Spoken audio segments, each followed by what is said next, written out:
Good afternoon, everyone. This is Jeannie Nicole again. Just bringing some fresh material to you right before the holiday season.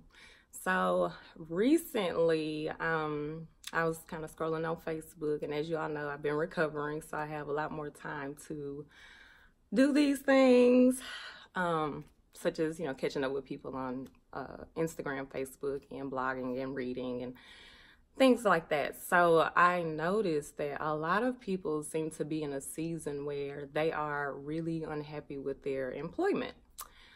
Understandably so. So I thought, let me get on here and tell my husband and my story of how we ended up becoming entrepreneurs in, was it 2016?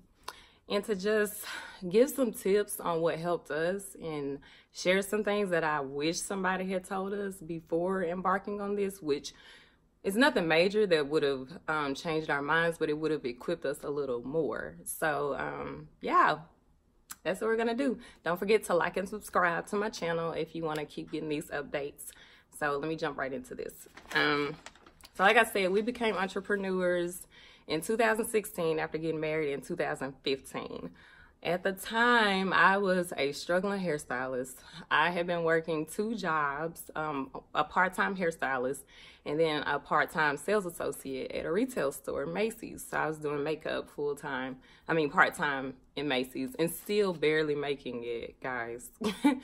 I loved the people in the company that I worked for. Unfortunately, it just wasn't the right fit for me. I think my husband and I, we got married. We kind of looked at our finances. We went through the Dave Ramsey Financial Peace University, and that kind of brought some things to the forefront for us and let us know, hey, we need to make some financial decisions a little differently if we want to do some things that like our parents weren't able to do, and just different ones in our family. So we set some goals and decided that maybe it would be better for me to just step back into a 9-to-5 job that was paying more money, so that I wouldn't have to work two jobs. And then it gave us, gave me benefits. My husband already had benefits. He was a warehouse associate at the time. And I think at the time he was only bringing in probably like $2,000 to $2,500 a month. And I was bringing in probably like $1,800 or something a month. So imagine being a single parent trying to live on that by yourself. But anyways, another story. So, and that was me working two jobs. So then converted to one job, became a medical billing agent. So I was doing medical coding and billing, more billing than coding, and driving about 45 minutes to work every day. And my husband was just a few exits up from me, so we live on the outskirts of Nashville, and we were having to drive to another suburb to get to work. So we started carpooling and just finding little ways to save money and cut back. Well, fast forward, I had been working the job for like 9 months, and I began to attend a Bible study at our church.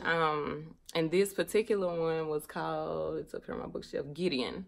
And it's by Priscilla Shirer. Woo woo, we're fans. And I remember in this segment, this particular piece, she was talking about how the children of God, the Israelites, kept falling into the same trap over and over. And basically it was just because they were partially obeying God. They were not doing completely what he told them to do.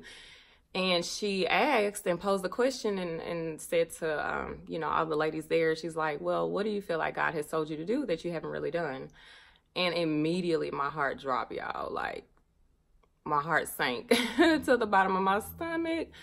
And even my life group leader at the time, we had conversations about me, doing hair full time. At that point, even though I was working a 9-to-5, I still did hair like on the weekends. And I had friends and clients that secretly were hoping that I would go back into it full time, but I just kind of was afraid. But I had been trying to transition, from 2012 all the way to 2015. I've been trying to transition, which basically means that you kind of work yourself, ease your way out of that job the 9-to-5 job into your dream job, if you will. So I tried that and it really wasn't working. So I could see that, you know, if I did it, it would definitely be a leap of faith. And I just was not sure if I was ready for that leap, okay? So what was this, 2016? We were coming to an end of the summer, and about August, I think, my husband actually got laid off, guys. He got laid off. So luckily, he had always kept his job, like part-time, that he had done as an engraver. He had been an engraver part-time, for like 10 years. So he would do it just to help his buddy out, who was the owner at the time, just on and off. And, you know, so he was able to immediately go back into that. And when we were dating, I knew that he did it every now and then, but I didn't think it was bringing in that much money. So I never pushed it. But I did know that I didn't feel like he needed to stay in a warehouse. That just wasn't his personality. He loves God. He loves evangelism. And he's just such a people person that wasn't fulfilling to him to be in a warehouse, you know, in the back of, you know, a Pro Source building or whatever. And there was a floors and tile type of thing, you know, a place where contractors go. So that just was totally opposite of what he really, you know, was wanting to do and what we felt like God designed him to do. So anyways, back to me. So he got laid off. He went back into that full time. But as he was doing that, he actually stepped back into that business with opportunity to become part owner. So that's what happened with that. And we believe to our hearts today that if God had not closed that door at the warehouse, my husband would still be there in fear, just trying to, you know, hold on to a comfortable check, you know, something he could depend on, right? It's tangible. He knows it's coming every week, you know, or every 2 weeks. You know, you have the benefits if you need it. You got PTO time and very comfortable, complacent, right?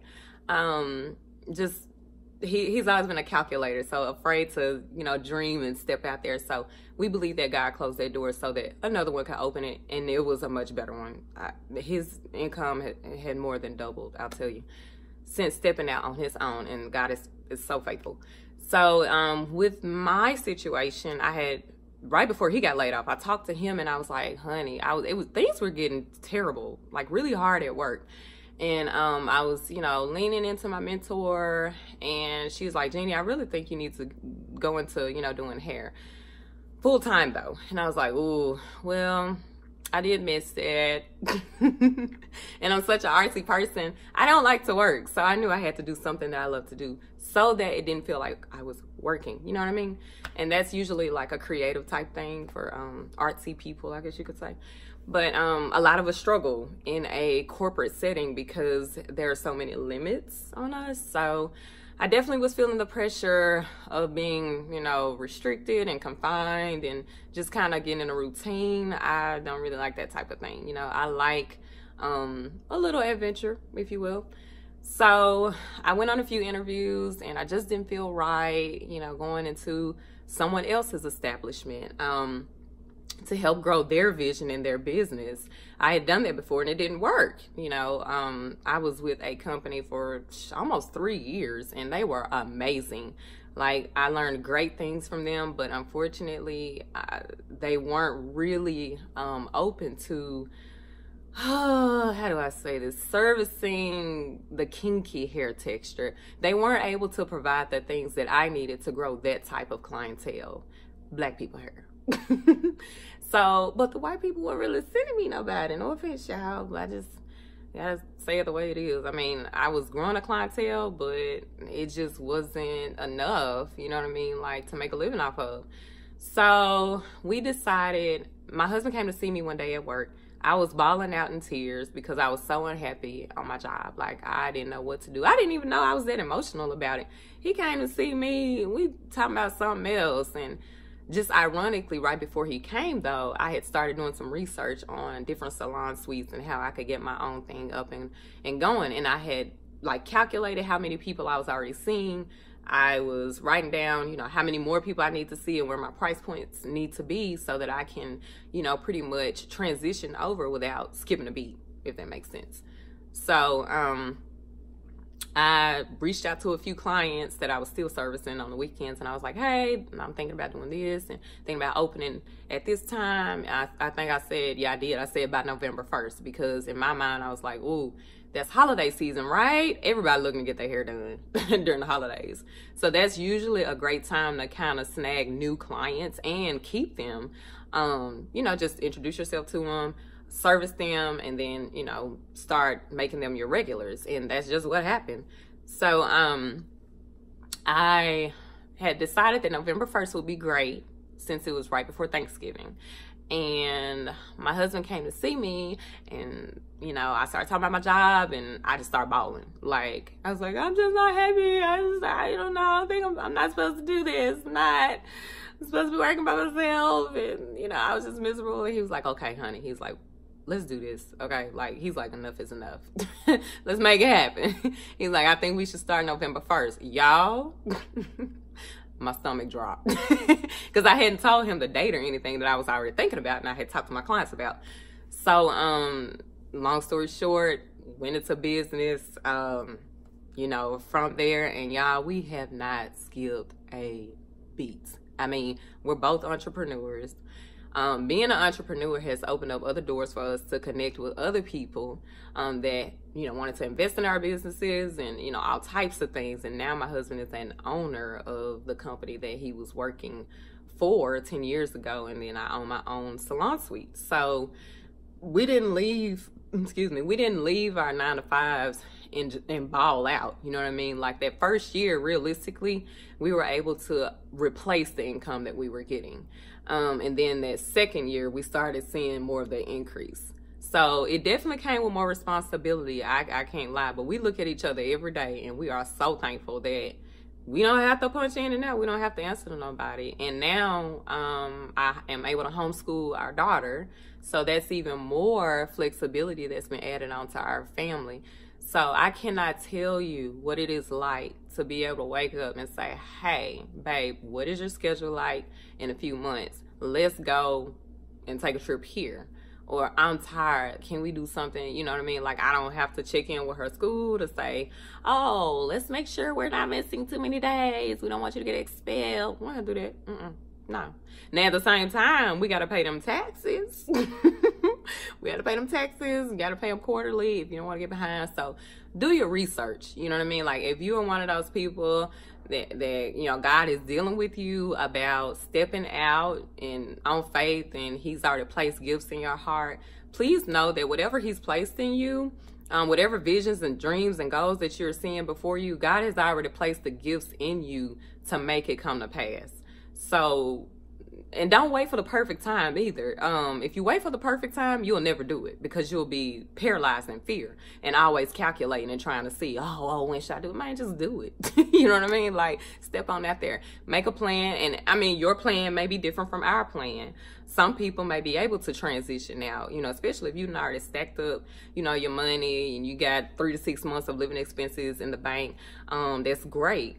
And something else that's practical is, you know, if you're married, it could be a little easier to take these steps into entrepreneurship just because you have additional income coming in the house. But if you're single, be willing to make sacrifices.